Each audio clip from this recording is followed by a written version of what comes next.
पति बाबू जल्दी से रस्में कर लेते हैं, फिर माँ से मिलेंगे, है ना मामी? बैठो ना पति बाबू, मुझे माँ से मिलना है। जमाई बाबू पैर रखिए।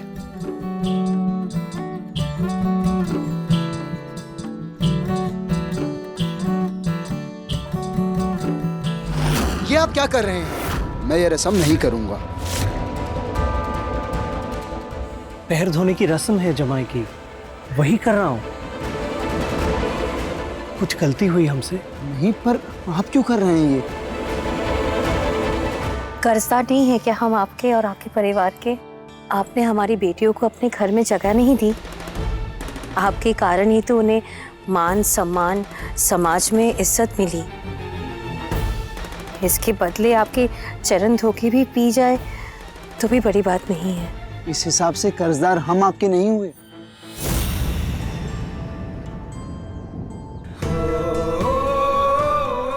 हम तो लेने वाले हैं, देने वाले तो आप हैं। तो इस हिसाब से रुतबा आपका बड़ा नहीं हुआ। लोग अपना सोना, कपड़ा, खाने का टुकड़ा तक नहीं देते किसी और को। आपने तो अपनी बेटी दे दी हमें, तो बड़ा कौन हुआ, हम या आप? तो रस्म ये नहीं होनी चाहिए कि जमाई अपने सास ससुर के पैर धोए।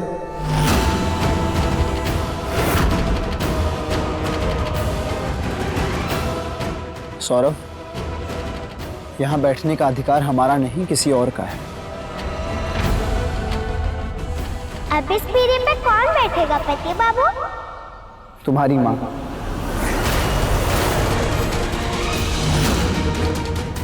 बुलाइए उन्हें।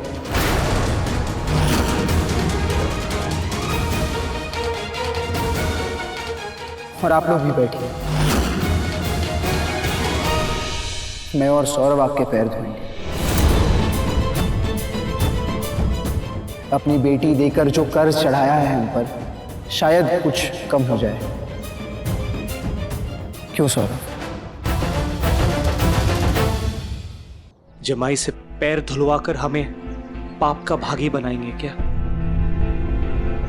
ये पाप हमसे नहीं हो पाएगा। तो आप चाहते हैं बड़ों से पैर धुलवाकर मैं और सौरभ पाप के भागी बन जाएं? ये सही होगा?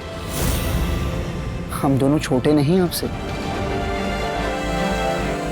तो अगर हम आप लोगों के पैर नहीं धो सकते तो जमाई के पैर धुलवाने की रस्म भी नहीं होगी।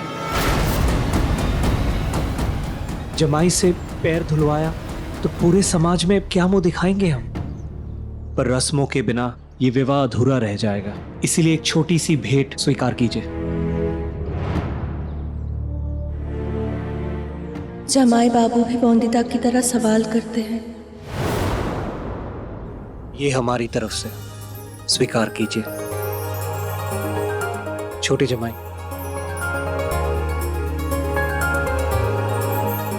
हो गई पूरी रस्में मामी? मिल सकती हूँ ना मैं माँ से अभी? आप भी चलेंगे पति बाबू माँ से मिलने? माँ के पसंद के फल तो मैं गाड़ी से लाना भूल ही गई। माँ को अपने हाथ से खिलाना है मुझे, मालूम है पति बाबू? खाती है माँ, पर स्वाद मुझे आता है। चलो गाड़ी से ले आते हैं।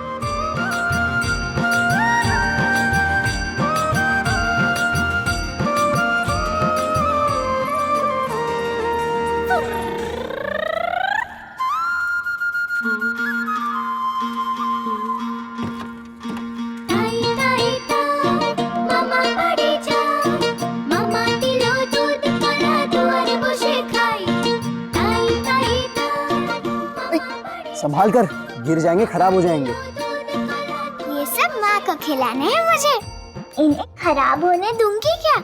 सिर्फ माँ को? और किसे? आप खाएंगे? माँ के पास आप भी चलो, एक आपको भी दे दूंगी। एक पूरा फल दे दोगी तो फिर माँ को बुरा नहीं लगेगा? बहुत अच्छी है मेरी माँ, एक खा लोगे तो डांटेंगे क्या? वो तो खुद चीजें बांटने को कहती है। मैं सब बांटती हूँ रसगुल्ला छोड़ के। ये तो बहुत अच्छी बात है, पर अभी तुम मिल लो अपनी माँ से, गले मिलकर बातें कर लो, मैं बाद में मिल लूंगा उनसे, ठीक है? बाद में क्यों? अभी क्यों नहीं? आप भी डरते हो? माँ से मिलने में कैसा डर? माँ विधवा है ना, सब डरते हैं उन पे विधवा की छाया पड़ने से। नहीं, मैं नहीं डरता। तो मिलोगे माँ से? हाँ, जरूर मिलूंगा, वो भी अभी। लेके चलोगी माँ के पास? फिर थोड़े फल आप भी ले लो, कह देना आप लाए हो।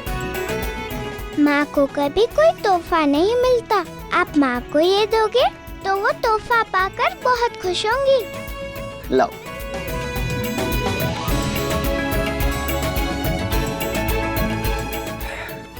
चलें?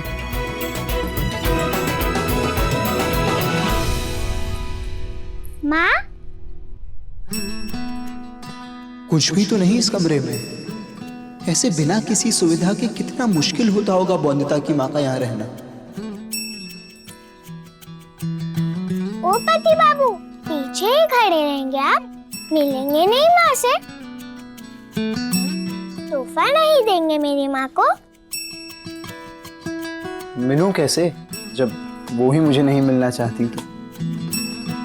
माँ, आप पति बाबू से मिलना नहीं चाहती? पाप चला रहे आप मुझ पर जमाई बाबू। पाप तो शायद मुझसे हुआ है कोई, वरना आप मेरे आने पे यूं मुंह नहीं फेर लेती ना। बोनिता बेटी है आपकी, उसके हिस्से के प्यार पे तो अधिकार नहीं है मेरा, पर आपके आशीर्वाद में से तो हिस्सा ले सकता हूँ ना। हे दुर्गा माँ, एक विधवा से आशीर्वाद मांग रहे जमाई बाबू।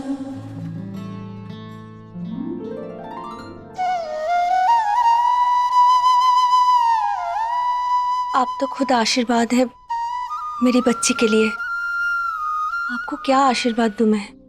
दे दो माँ, जमींदार है, बिना लेन देन के कुछ नहीं करते। तुम आशीर्वाद दोगी तभी ना तोहफा देंगे तुम्हें।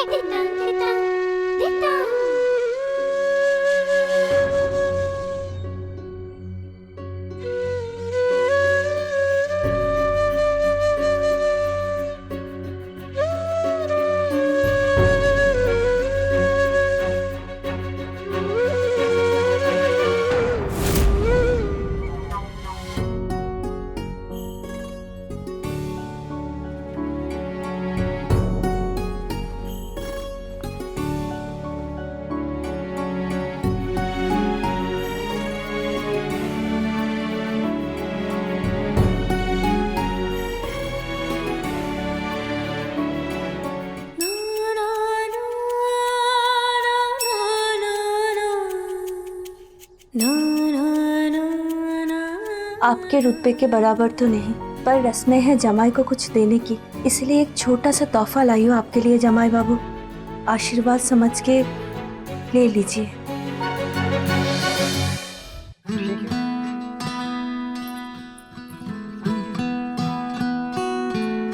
ये लीजिए पति बाबू, झूठ कहा था क्या मैंने? बहुत अच्छी है मेरी माँ। ये लो आपके लिए तोहफा। भूल गई ना बोंडिता? माँ, देख मैं तेरे लिए क्या लाई हूँ।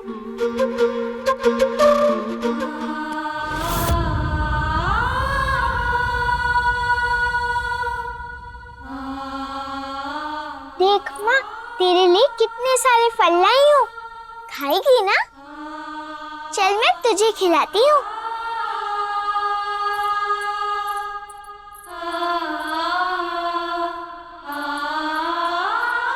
चलना माँ, चलते हैं ना खाने के लिए। बेटा, अभी पेट भरा हुआ है मेरा, अभी नहीं खाना है मुझे। तो ठीक है, आप चलने की तैयारी कीजिए, हम आपको लेने ही आए हैं।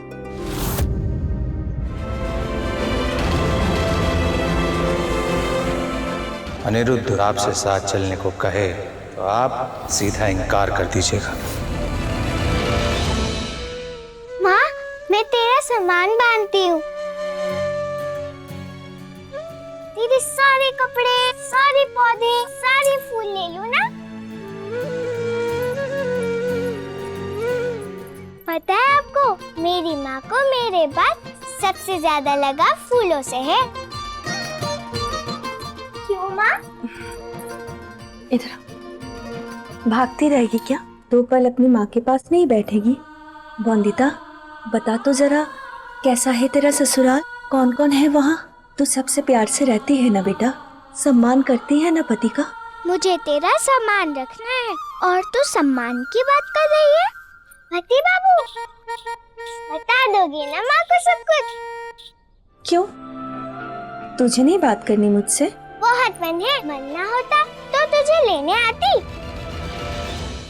मेरे ससुराल वालों की इतनी बड़ी बाड़ी है, ढेर सारे कमरे हैं, हमेशा दिवाली जैसी रोशनी रहती है, रसोई खाने से भरी है, अलमारियाँ, गहने, कपड़े इन सब से भरी हुई है, सब कुछ है वहाँ।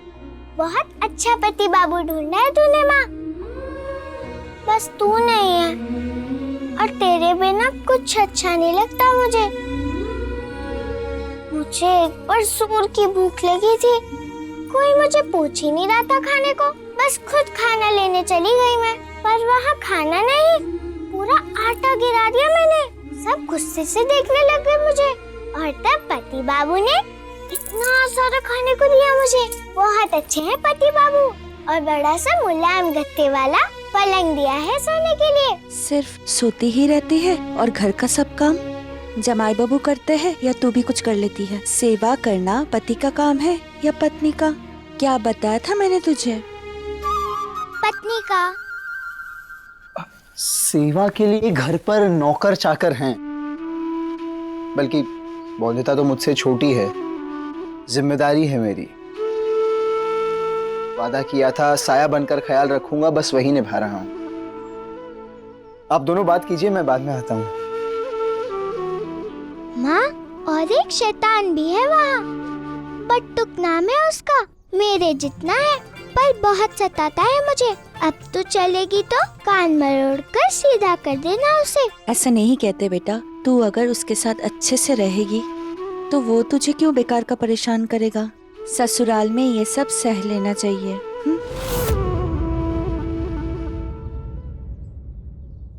आपने बहुत कुछ सिखाया है वंदिता को, गलत बात सहना सिखाएं, ये अच्छा होगा क्या उसके लिए? देखा माँ, तेरी तरह ये भी मेरा साथ देते हैं।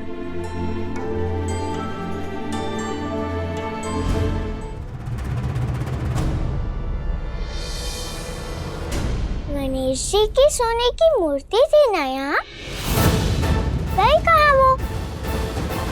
बिना मूर्ति के रोज कैसे पूजा करती है?